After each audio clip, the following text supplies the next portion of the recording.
Good morning dear students, polytechnic libre learning में आप सभी का स्वागत है। तो बच्चों, आज हम बात करने जा रहे हैं थ्योरी ऑफ मशीन्स, जिसे हिंदी में हम मशीनों के सिद्धांत या शॉर्ट में कई बार टॉम के नाम से जानते हैं। तो बच्चों, ये मैकेनिकल इंजीनियरिंग के 5th सेमेस्टर में ये विषय है और ये जो पेपर हम डिस्कस करने जा रहे हैं ये मार्च 2022 में जो विषम सेमेस्टर की परीक्षाएं हुई थी उसका ये पेपर है। तो बच्चों, आइए हम देख लेते हैं कि थ्योरी ऑफ मशीन्स का जो पेपर होता है क्या प्रारूप होता है, किस तरीके के प्रश्न पूछे जाते हैं। बाकी आपको पता है कि टाइमिंग 2.5 घंटे का रहता है, कोड इसका 23-35 है और 50 नंबर का पेपर होता है। तो इसमें आइए देख लेते हैं। सबसे पहले तो नोट्स आप जरूर इसको पढ़ लीजिए। तो सभी अटेम्प्ट ऑल क्वेश्चंस यानी सभी क्वेश्चंस अटेम्प्ट करने हैं। आंसर यानी 2 पार्ट्स ऑफ एवरी क्वेश्चन, यानी प्रत्येक क्वेश्चन में 3 पार्ट आपको दिए हैं ABC करके, उनमें से कोई 2 पार्ट आपको करने हैं।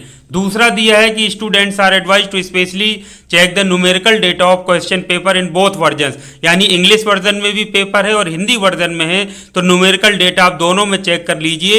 If there is any discrepancy या difference in Hindi translation of any question, the students should answer the question according to English version, यानी कि हिंदी और इंग्लिश में यदि न्यूमेरिकल डेटा में कोई अंतर आए, आपको डिफरेंस आए, तो इंग्लिश वर्जन जो है उसके अनुसार आपको उत्तर देना है। और ये तो है ही है कि आपको पेजर और मोबाइल फोन्स ये अलाउड नहीं है एग्जाम में। तो सबसे पहला प्रश्न देख लेते हैं। क्वेश्चन 1 ABC 3 पार्ट है इसमें। पहला है differentiate between higher pair and lower pair with example, यानी जो हायर पेयर होते हैं और लोअर पेयर में दोनों में क्या अंतर है, इसको एग्जाम्पल सहित आपको समझाना है। बी है आपका state the importance of balancing of machines, यानी बैलेंसिंग ऑफ मशीन्स जो हम करते हैं उसका महत्व क्या है। और सी है आपका classify vibrations and explain each type briefly. Classify vibrations को हिंदी में हम कंपन कहते हैं, उसका वर्गीकरण करना है और प्रत्येक जो प्रकार है उसको संक्षेप में आपको समझाना भी है। तो ये 3 ABC हो गए, इनमें से कोई 2 आपको बच्चों करना है। प्रत्येक जो पार्ट है वो 5 नंबर का है, यानी एक प्रश्न आपका 10 नंबर का है, 2 पार्ट करने हैं। तो इस तरह से 10-10 के हिसाब से 5 है क्वेश्चन, तो आपके 50 नंबर हो गए। दूसरा आप बच्चों बात कर लेते हैं क्वेश्चन 2 में। ए है आपका discuss इन्वर्जन्स of a mechanism. Mechanism का जो इन्वर्जन है या व्युत्क्रम है वो क्या होता है। एक्सप्लेन एनीवन विथ एग्जाम्पल, किसी एक को उदाहरण सहित आपको समझा देना है। बी है आपका what is the difference between analysis of mechanism.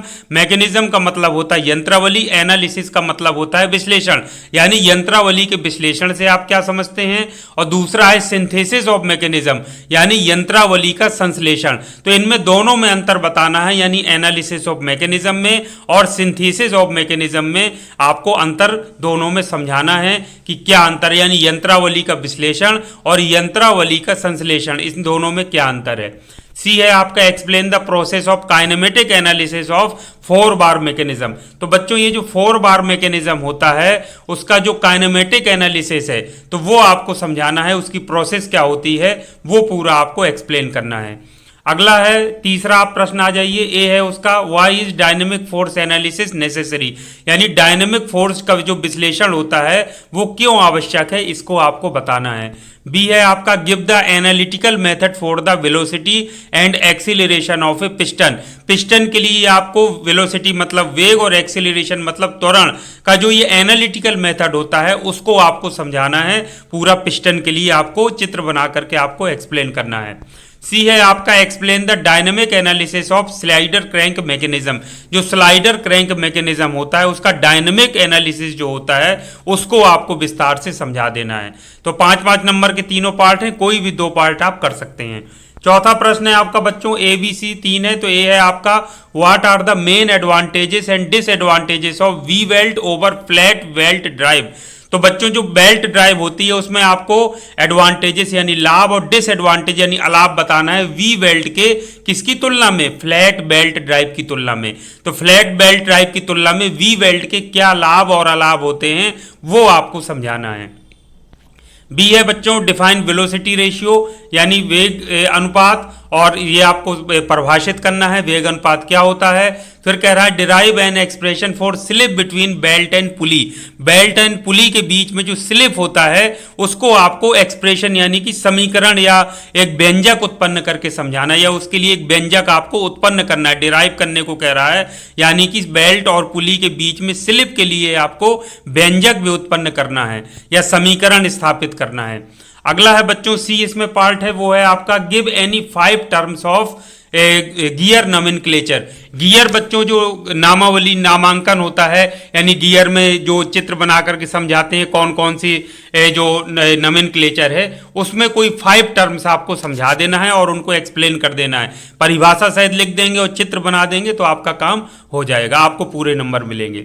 उसके बाद आ जाइए बच्चों अगले प्रश्न में, 5वां प्रश्न है describe fly wheel and give its uses. पहले फ्लाई व्हील को आप समझाइए और फिर इसके उपयोग बताइए कि इसके उपयोग क्या है फ्लाई व्हील की। बी है आपका define the following cam terminology. Cam जो होता है बच्चों उससे संबंधित जो आपकी टर्मिनोलॉजी है उसको समझाना। ये नीचे दिए गए जैसे बेस सर्किल क्या होता है, कैम प्रोफाइल क्या होता है, लिफ्ट क्या होता है, angle of ascent, angle of descent और ड्वेल क्या होता है, ये सारे आपको कैम के संबंध में चित्र बना करके बच्चों समझाना है। अगला है बच्चों सी, इसमें देखिए explain the displacement diagram of cam. Cam का आपको डिस्प्लेसमेंट डायग्राम आपको विस्तार पूर्वक समझाना है विद यूनिफॉर्म एक्सीलरेशन, यानी एक समान त्वरण के लिए आपको कैम का डिस्प्लेसमेंट डायग्राम एक्सप्लेन करना है।